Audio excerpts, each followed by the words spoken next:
Western Pacific, 2 a.m. Somewhere off Guam, a Virginia-class submarine lies hidden beneath the waves. 20,000 feet above, B-2 stealth bombers silently drift across the night sky. They're in position, knowing their next move will change history. The target? China. But how did it even get here? The trigger is clear. China moves on Taiwan.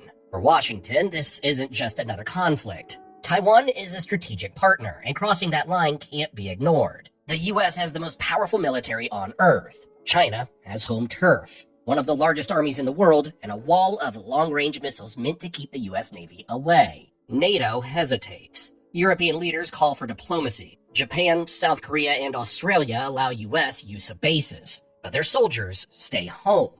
America stands alone. Nuclear weapons are off the table. Both Washington and Beijing know if this war goes nuclear, the world ends. So the war stays conventional. That leaves the US just 60 to 90 days to prepare, supporting Taiwan in the meantime while the full invasion plan takes shape. And, as usual, keep in mind this is a sandbox scenario. Thanks. So what does the plan actually look like? It starts with raw numbers. The US can send 2 or 3 carrier strike groups into the Philippine Sea. It has 19 B-2 stealth bombers, 76 older B-52 bombers, and perhaps its most survivable weapons, 24 Virginia-class nuclear submarines prowling the deep. The Marines can draw on 32 amphibious ships to lift 2 Marine expeditionary brigades, though only a fraction are fully ready. A full Army Corps waits in reserve. The heavier force comes only after a port is secure. The invasion would unfold in phases. Phase 0 starts weeks before the first shot. Tankers, transports, and sea lift ships push towards Guam, Okinawa, and Australia.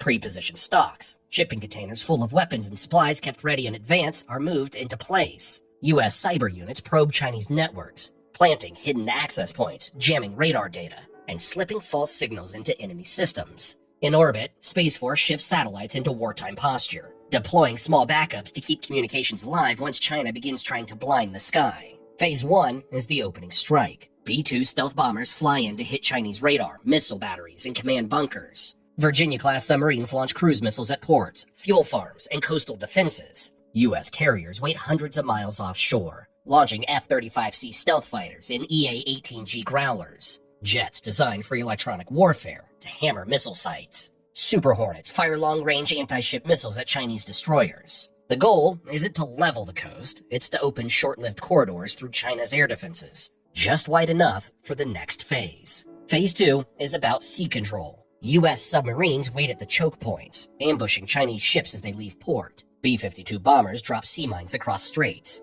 aiming to trap the Chinese Navy inside. The U.S. doesn't need to control the sea forever, only to create short windows of superiority, lasting hours or days, just long enough for Marines and Army units to move in. Phase 3 is the hardest part, the landing. Where do you land an army on a coastline defended by the world's largest missile arsenal? The coast opposite Taiwan is closest, but it's also the most fortified shoreline on Earth, with mountains behind it that favor the defender. The south near Guangdong ties into the South China Sea lanes, but it's home to China's main naval bases. Hainan Island is a fortress packed with sensors and submarines.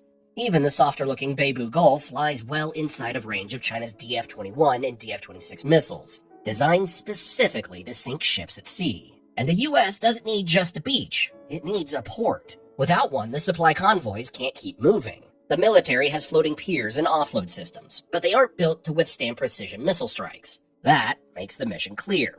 Seize a medium-sized port in a lightning strike, and keep it open under constant fire. Without that lifeline, the mission fails. Now, picture the other side. China's playbook is ruthless. The People's Liberation Army has nearly 1 million active soldiers, organized into modern combined arms brigades. Its navy has already passed the U.S. in sheer numbers, with around 787 ships, including multiple carriers and around 80 submarines. Its air force flies around 2,800 fighters, J-10s, J-16s, and expanding fleet of stealthy J-20s. And layered around the coast is a belt of surface-to-air missile systems stretching hundreds of miles, backed by Russian-built S-400s. But the real danger is China's missile arsenal. The DF-21D can hit ships over 1,000 miles away. The DF-26 extends that reach to nearly 2,000 miles. Supersonic YJ-12s and sublaunched YJ-18s cover the paths in.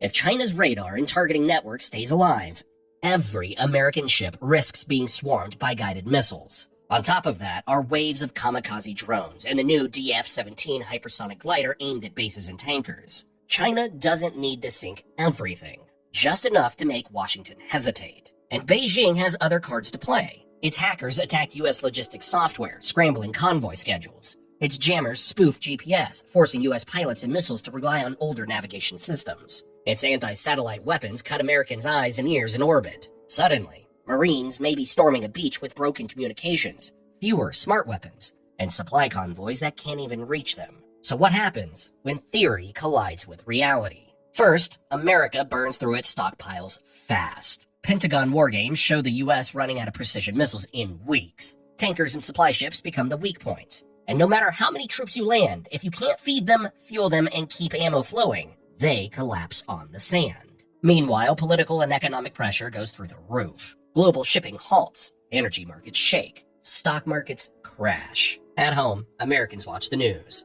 Marines under heavy fire, carriers dodging missile swarms, fuel convoys exploding. Congress votes billions in emergency funding. But Pentagon planners quietly admit America's factories can't replace lost weapons and ships quickly. Production takes months or even years, which means the invasion must succeed quickly or not at all. So, how might it end? In the best case, after weeks of pounding, the U.S. punches a hole and seizes a southern port in a lightning strike. Marines push inland, overrunning coastal missile batteries and isolating the harbor. Submarines hold back China's fleet, engineers repair the port, and supply convoys begin flowing. America now has a bargaining chip, but the cost is staggering. Thousands soldiers lost, ships sunk, and a fragile foothold hanging on under non-stop missile fire. The more likely case, the port never holds. The U.S. tries to land, but surviving Chinese missiles crater runways, smash cranes, and cut supply lines faster than they can be repaired. After losing too many ships and men, Washington abandons the invasion.